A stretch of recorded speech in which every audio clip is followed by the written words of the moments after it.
बहुत जिम्मेदार अधिकारियों ने कहा और फोन आया रात को कि कल की पदयात्रा तो कैंसिल है, बस हो सकता कि अब कई दिनों तक पदयात्रा को ब्रेक रखना पड़े और लोगों को वापस घर करना पड़े, क्योंकि 1 लाख लोग आपके साथ चल रहे हैं, छोटे छोटे बच्चे चल रहे हैं, माताएं चल रही हैं और सुरक्षा की बड़ी दिक्कत। तब हमने कहा कि हो कुछ भी जाए, बस इन लोगों को कुछ ना हो तो हम अपनी प्राण की बाजी लगाने को तैयार हैं।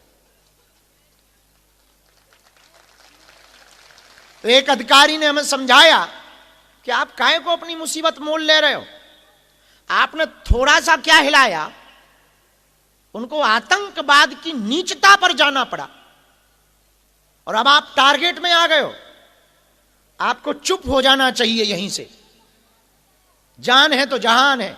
उन्होंने ऐसा तर्क दिया।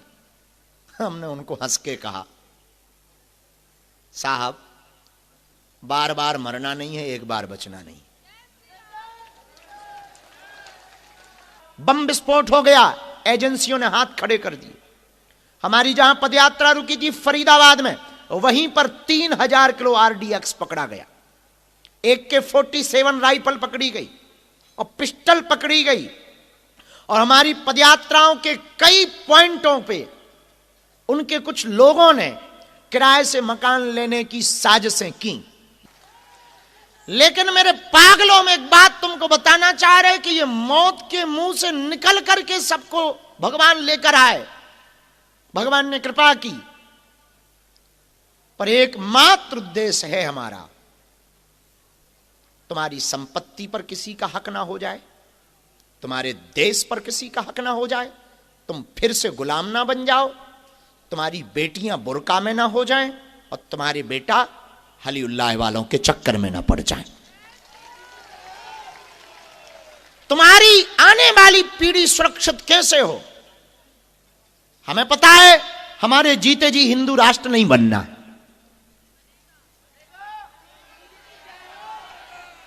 और राम मंदिर 500 साल बाद बना, पर बना तो 1000 साल ही सही, 1000 साल भी भारत हिंदू राष्ट्र बनेगा, तब भी पटल पर लिखा तो जाएगा कि बागेश्वर धाम के पागलों ने मिलकर के हुड़दंग मचाई थी। लोगों को लगता कि हम बहुत विवादित बातें बोलते, बिल्कुल विवादित बातें नहीं बोलते। यह बात सही है कि हम सही बोलते, मुंह पर बोलते, खुद को भी नहीं छोड़ते। एक महात्मा को बहुत बुरा लगा, बहुत अच्छे पहुंचे हुए महात्मा थे, वो सामने बैठे, उस दिन के बाद वो हमें रोज गाली दे रहे हैं यूट्यूब पर, रोज यूट्यूब पर वीडियो पे गाली देते हैं हमें। हम भी कहते हैं, हमने इतना ही कहा उनसे, महाराज आपने कच्छा त्याग दिया, इच्छा नहीं त्यागी। उन्हें बड़ा बुरा लगा। अब हमने क्या गलत कहा भाई? अरे आप महात्मा आदमी हो, सब त्याग दिया, ये ना त्याग पाए, सीधी सीधी बात कह दिए। उनको कहा, वो मुंह पे ही बोले बड़े निकम्मे हो तुम। अब हमने कहा आप कुछ भी कहो महाराज, हमें तो जो लगा कह देना चाहिए सो कह। बल्कि उसके बाद उनकी फिर उस दिन से इच्छा थोड़ी कम हुई है, शायद उन्हें हमारी बात सही लगी होगी, वो बहुत तेज लगी, उन्हें बहुत तेज लगी। बाद में तो उन्होंने डिफेंडर बेच दी, डिफेंडर गाड़ी उन्होंने बेच दी, हमें पता लगा। तो हमने सीधी सी बात कही, हम कहा महाराज कच्छा त्याग दिया, इच्छा ना त्यागी तुमने। ऐसी कड़वी बातों के कारण कई लोगों को बहुत बुरा लग जाता, पर बात बहुत सीधी। हम तुम्हें बता दें कि हम तुमसे ना तो तालियां बजवाने बैठे हैं, दक्षिणा तो तुमसे लेनी नहीं है, हम तुम्हारे लिए नहीं बैठे हैं, हम सिर्फ इसलिए बैठे हैं कि तुम हलीउल्लाह वालों के चक्कर में ना पड़ जाओ। अपने भी बजरंगबली किसी से कम नहीं है, ये बात समझ जाओ। हम मात्र इसलिए बैठे हैं कि तुम्हें दरबारों में ना भटकना पड़े, तुम्हें तंत्र मंत्र के चक्कर में ना पड़ना पड़े, तुम्हारी आंखों में आंसू ना रहे, तुम्हें हनुमान जी की कृपा प्राप्त मिल जाए, तुम हनुमान जी के चाकर बन जाओ, तुम हनुमान जी के दास बन जाओ, तुम हनुमान जी के पूजक बन जाओ, तुम हनुमान जी की शक्तियों को महसूस कर पाओ। हम मात्र इसलिए दरबार लगाते, और हमारा कोई उद्देश्य नहीं है चमत्कार दिखा। वरना आओ तो बैल कम, ना आओ सो भीड़ कम, और बढ़िया आनंद है। और हम अक्सर अपने दरबारों में बोलते हैं, तुम पता नहीं क्यों पागल हो कि हमारी सुनते नहीं हो। हम अक्सर अपने दरबारों में बोलते हैं कि तुम हमारे पिंड छोड़ो भाई, हमारा पीछा छोड़ो यारो, अभी भी मौका है, धीरे से खिसक लो, काम हमारे सब उपद्रव वाले हैं। ये बात तो पक्की है कि जब तक हमें जीना है सनातन विरोधियों के ऊपर सांप लौटते रहेंगे हमारे कारण। अभी हमने 25 तारीख को एक बयान दिया, बड़ी खलबलाहट मची। हमने कुछ गलत थोड़ी कहा, सीधी सीधी बात कही थी कि बाबर की छाती पर हमने भगवा ध्वज लहराया है।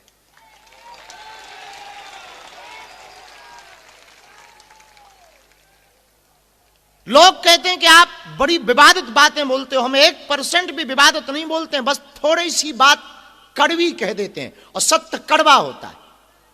और जो आदमी सत्य बोलेगा वो हमेशा निशाने पर रहेगा। हमने छोड़ा किसी को नहीं है सत्य बोलने में, अपने को भी नहीं छोड़ा।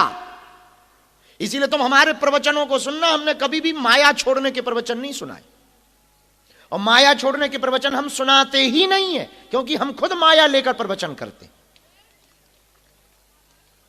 जो आदमी 11 लाख रुपया लेकर के प्रवचन सुनाए, अब वो सुनाए कि माया बेकार है, तो महाराज 11 लाख काहे को तुम ठोके? इतनी माया बेकार है तो तुम काहे को माया लेके आए हो टटरी के बरे? इसलिए हमारे आप एक भी प्रवचन में देख लेंगे माया बेकार है, हमने ये माया छोड़ दो ये बात नहीं हमने कही। माया पकड़े रहो, माधव को अपना बना लो, माया अपने आप छूट जाएगी। इसलिए हमारे प्रवचनों में माया छोड़ने की बातें बिल्कुल भी नहीं है, और हमारे प्रवचनों में उल्टा ये है कि तुम में जितनी दम हो बेटा उतना माया पकड़ो, जितनी दम हो उतना पकड़ो। हमारे ईश्वर में दम होगी, हमारी बातों में दम होगी, तुम्हारे हृदय में भेद करेगा, तुम्हारे हृदय में चुभेगी, तुम्हें अपने आप पता लग जाएगा कि सही क्या है और गलत क्या है। काहे को बेफिजूली में एक पागल आदमी के पीछे? वैसे ही कई लोग तुम्हारे घर पे तुम हमारे नाम से बड़ा कमेंट, बड़ा बाबा बाबा बाबा बाबा में पड़े, बेफिजूली में 28 साल के लड़का के चक्कर में जिंदगी बर्बाद कर रहे हो। अभी भी मौका है, खिसक लो आराम से, ट्रेन की टिकट हो तो। लेकिन एक बात हम तुमको कहना चाह रहे, हम तुम्हें जीवन का आईना देना चाह रहे हैं ताकि तुम जिंदगी इतनी सरलता से जी सको कि बात वही बहुत पुराना विचार है हमारा, जेब में भले ही फूटी कौड़ी हो, 1 रुपया ना हो, पर चाल तो ऐसी चलेंगे जैसे कोई राजा चला जा रहा। भले ही बिना शक्कर की चाय पिएंगे, पर शोर इतना सिप सिप का होगा कि पड़ोसी को लगेगा बड़ी मीठी चाय पी रहा है। आदमी हम बहुत उल्टे हैं, बहुत उल्टे आदमी हैं, और हम तुमको भी अपने जैसा बनाना चाह रहे हैं। और शायद ये दुनिया का कोई गुरु तुमसे ऐसा कहे, हमें पता नहीं, पर हम तो कहते हैं कि हम तुम्हें अपने जैसा बनाना चाह रहे हैं। और अपने जैसा इसलिए बनाना चाह रहे कि ना तुम नास्तिक बनो और ना तुम आस्तिक बनो। हम तुम्हें आस्तिक भी नहीं बनाना चाह रहे कि तुम आस्तिक हो जाओ ना, और हम तुम्हें नास्तिक भी नहीं रखना चाह रहे, हम तुमको वास्तविक बनाना चाह रहे। तुम जो हो वो हो जाओ, भले ही कुछ ना हो। जलने वालों को तो जलाओ यारो, ताकि धू धू करके राख हो जाए। जितना जला सकते हो उन्हें जलाओ। जिनको जिस चीज से दिक्कत हो करो। तुमने देखा नहीं हमें मुंबई में बड़े बड़े लोग लगे रहे कि हमारे यहां आश्रम बनाओ, हमारे यहां बनाओ। अपन ने वहां बनाया जहां 60% ऊ वाले थे। अब जहां 5 टाइम वो बजती थी उनके चुंगों में, वहां दिन भर हनुमान चालीसा बज रहा है।